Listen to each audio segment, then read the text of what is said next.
Hello friends, स्वागत है आपका आपके यूट्यूब चैनल टून स्टूडेंट पर। दोस्तों, इस वीडियो में हम बात करने वाले हैं बिहार के विभिन्न प्रतियोगी परीक्षाओं से संबंधित महत्वपूर्ण बिंदुओं पर, और साथ ही हम चर्चा करेंगे बीएसएससी के सीजीएल 3 पीटी रिजल्ट से संबंधित महत्वपूर्ण बिंदु पर। दोस्तों, यहाँ पे बात करें अगर 69वीं बीपीएससी परीक्षा की, तो इसमें बताया जा रहा है कि भाई अभ्यर्थियों के अब ऑप्शन 4 ही रहेंगे देखने को मिलेंगे। यानी कि दोस्तों, जो पिछली बार क्या हुआ था कि 5वां ऑप्शन ई भी था, इसको हटाने की प्रक्रिया जो है जारी हो सकती है। और साथ में नेगेटिव मार्किंग 1/3 होगा, जैसा कि यूपीएससी प्रारंभिक परीक्षा में होता है, और इसको लेकर जल्द आधिकारिक सूचना आ सकती है। और चलिए बढ़ते दूसरे खबर पर। दूसरी खबर यह है दोस्तों, शिक्षक भर्ती के छात्रों के लिए अच्छी खबर है कि 1.78 लाख शिक्षकों की नियुक्ति के लिए बीपीएससी को अधियाचना इसी सप्ताह भेजा जा रहा है, और जिलेवार प्रस्ताव भेजने को 2 दिन के भीतर अधिकारिक जिलों ने किया रोस्टर क्लियरेंस। दोस्तों, जैसा कि आपको मैंने पिछली वीडियो में बताया था कि हो सकता है कि ये अगस्त तक चला जाए।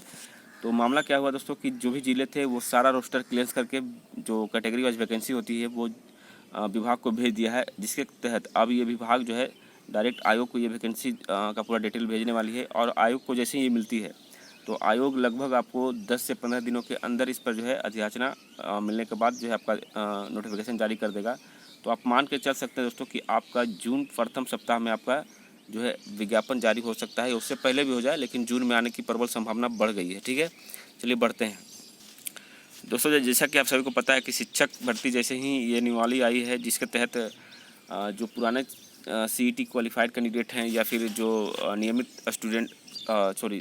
टीचर हैं, ये सभी लोग जो है मिलकर विरोध कर रहे थे कि ये जो नियमावली है इसको रद्द किया जाए और 7वां चरण जो है वो लाया जाए। लेकिन शिक्षक भर्ती को लेकर के जो शिक्षा मंत्री हैं, उन्होंने शिक्षक नियुक्ति की नियमावली का विरोध अनुचित कहा, और उन्होंने कहा कि यह बिहारी युवाओं के लिए बड़ा अवसर है। नियुक्ति प्रक्रिया काफ़ी आगे पहुंच चुकी है।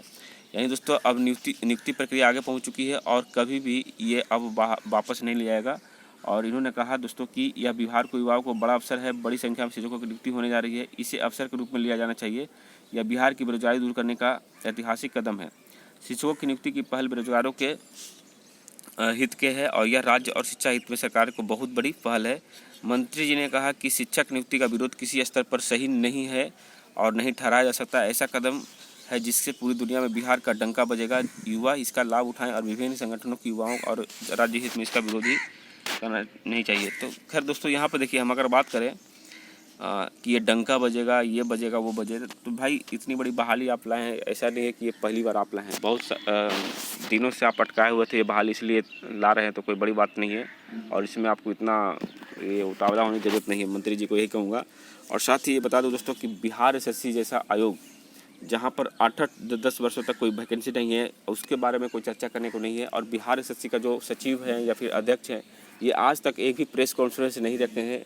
एक भी बार ये रिपोर्टर से नहीं मिलते हैं कि भाई क्या चल रहा है आपके अंदर, क्या नोटिफिकेशन आने वाली है, कितनी रिक्तियाँ आपको किस विभाग से आई, ये कुछ भी डिटेल वो बीएसएससी जो है नहीं देती है किसी भी न्यूज़ रिपोर्टर या फिर मीडिया कर्मी को।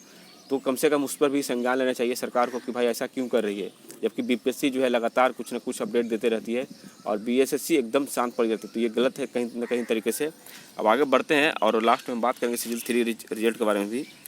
इधर एक मामला जो है हाई कोर्ट में फंस गया है दोस्तों, वो है बहाली में अनियमितता को लेकर के। इन्होंने कहा है कि सीएसबीसी जो कि बिहार पुलिस की वैकेंसी निकलवाती है, उन्होंने सिपाही चालक की वैकेंसी निकाली थी, जिसमें ओएमआर सीट में गड़बड़ी का पता लगाने के लिए 2 स्वतंत्र अधिवक्ताओं का विजय कुमार सिन्हा एवं रोहित सिन्हा को नियुक्त किया गया है। यानी मामला जब हाईकोर्ट में गया तो भाई मामले की जांच होनी चाहिए, इसको लेकर 2 अधिवक्ताओं को लगाया गया यहाँ पे।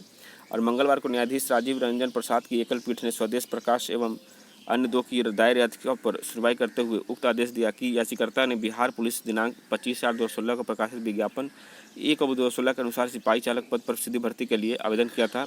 याचिकाकर्ताओं का कहना है कि नियुक्ति प्रक्रिया में सेंट्रल सिलेक्शन बोर्ड के कमेटी द्वारा अनियमितता बरती गई है और इस मामले में अगली सुनवाई 12 मई को होगी। देखिए, यहाँ पे आपको बता दें दोस्तों कि बिहार पुलिस के सूबे में जो है वो संयुक्त भवन बनने वाला है, जिसमें 25,000 जो है वर्ग फीट के अंदर जो पुलिस वाहन के बगल में बनेंगे 5 मंजिला भवन। तो इससे फ़ायदा ये होगा दोस्तों कि अब जो सिपाही के निचले व पहले तल पर डायमेट्रिंग होगी और डीएसपी के लिए बाथरूम के साथ एक कमरे का सेट होगा। पुलिस भवन निर्माण निगम की देखरेख होगा। बेहतरीन मेस समेत अन्य सुविधाएं होगी। यानी दोस्तों आपको मेस वगैरह सब मिलने वाला है, यानी खाने बनाने के झंझट से आप मुक्त रहिएगा। तो ये करने का मतलब यही है दोस्तों कि जो नई वैकेंसी आएगी तो नए लोगों को नई सुविधा देखने को मिल सकती है, तो ये अच्छी बात है। और ये कब तक बनता है ये देखने वाली बात है। अब हम बात करते थे फाइनली बीएसएससी सीजीएल 3 रिजल्ट के ऊपर में। दोस्तों आज जैसा कि आपको पता है कि 10 तारीख हो चुका है और 10 मई हो चुका है दोस्तों। आपको पता है 15 मई तक जो है वहाँ पर सहायकों को नियुक्त किया गया है और आपको प्रशाखा पदाधिकारी को नियुक्त किया गया है।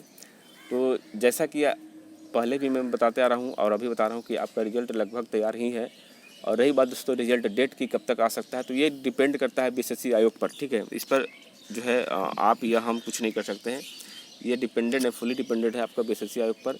हो सकता है वो 15 के पहले जारी कर सके या फिर 15 के बाद भी करे, लेकिन एक बात तो तय है दोस्तों कि वो आपका इसी मंथ जारी करने वाली है। और उम्मीद करिए कि अब आपका काउंटडाउन शुरू हो चुका है, कभी भी जारी हो सकता है और इंतज़ार करना चाहिए आप सभी को। और साथ ही मेंस की तैयारी में लगे रहिए, जिनको भी लगता है कि उनका रिजल्ट हो सकता है वो तैयारी करते रहें। और जैसा कि बहुत सारे सवाल पूछ रहे थे कि भाई क्या रिजल्ट जो है आपका पोस्ट वाइज देगा, जैसा कि कुछ एक स्पेशल पोस्ट हैं जिसमें मैथमेटिक्स अर्थशास्त्र वगैरह जुड़े हुए हैं, तो बिल्कुल दोस्त इसको भी देखा जाएगा। ऐसा नहीं डायरेक्ट आपको दे दिया जाएगा। हाँ, लिस्ट आपको एक ही आएगा, लगेगा कि सबको कॉमन तरीके से दिया गया, लेकिन उसमें जो चूज किया जाएगा, जो जिस कैंडिडेट का उसमें चूज होगा, यानी कि जिनको चुना जाएगा उनको उनके क्वालिफिकेशन के आधार पर ही चुना जाएगा। और हो सकता है जब रिजल्ट आए तो आपको पता चले कि कोई 105 वाले का सिलेक्शन हो गया है, कोई 110 वाले का सिलेक्शन नहीं हुआ है।